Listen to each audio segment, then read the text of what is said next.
नमस्कार मंडळी, अंजली स्वयंपाकघरात तुमचं स्वागत आहे। आज आपण बघणार आहोत काळ्या दारकूची आमटी। काय ठिकाणी ह्याला काळा घेवडा पण म्हणतात। चला तर बघूया आपण। या अशा पद्धतीने मी इथं दारकू घेतलाय। वल्या शेंगा आहेत ह्या अशा सोलून घ्यायचं। ह्यात आत काळं बी असतं असं। ते आधी आपण सोलून घेऊया शेंगा।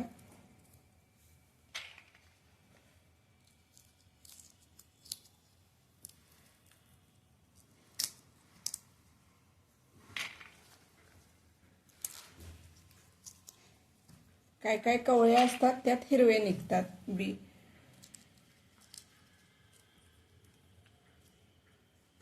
ह्याची आमटी पण काळीच होती, पण भातावर भाकरीवर खूप छान असा रस्सा लागतो त्याचा।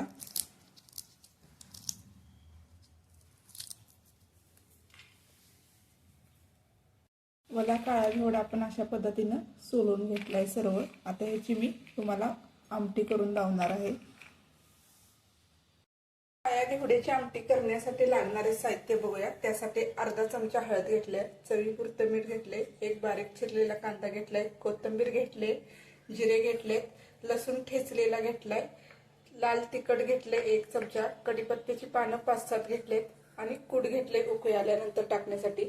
आणि हे घेवडा सोलून घेतलेला आहे असा बी काळे आहेत। तेल घालूया, जिरे, कढीपत्ता, कांदा,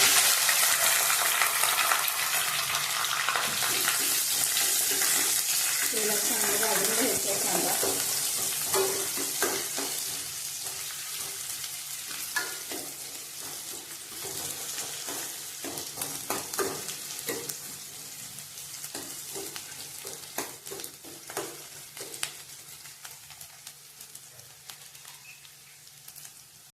आता कांदा चांगला भाजत आलाय, ह्यात ठेचलेला लसूण घालूया।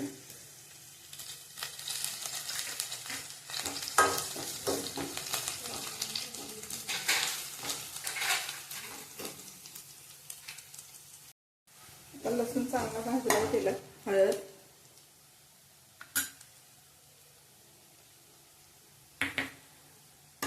लाल चटणी 1 चमचा, चटणी तेलात चांगली भाजून घ्यायची आहे।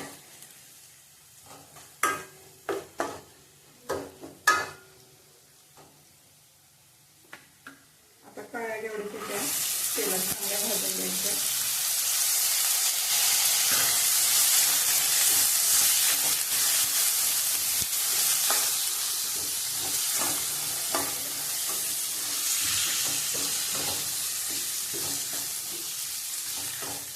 तेलात चांगलं भाजलं म्हणजे शिजले जातात पडदेशी।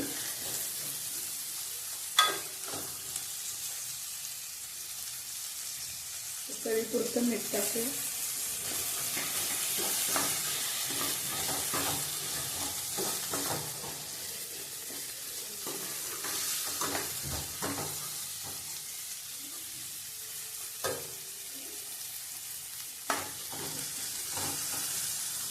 त्यात आपण पाणी ओतूया।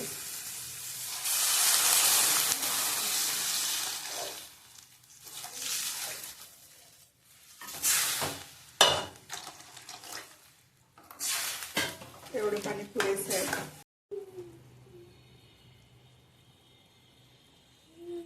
छान अशी आता उकळी आले। आता ह्यात आपण 3 चमचे शेंगदाण्याचे कूट टाकूया।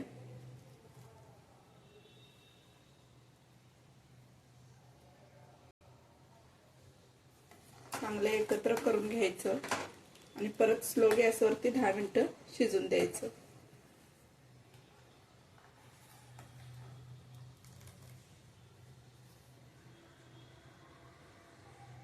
आता काळ्या घेवड्याची आमटी आपली तयार आहे, बघू शकता। घेवडा असा शिजला गेलाय। आता ह्यात आपण थोडी कोथिंबीर टाकून घेऊया।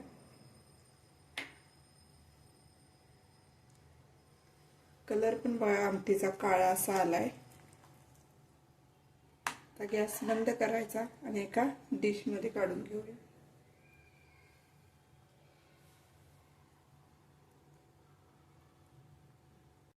ओल्या काळ्या घेवड्याची आमटी तयार आहे. रेसिपीला लाईक करा, शेअर करा सबस्क्राईब करा. आणि आवडली असेल तर एक कमेंट करा.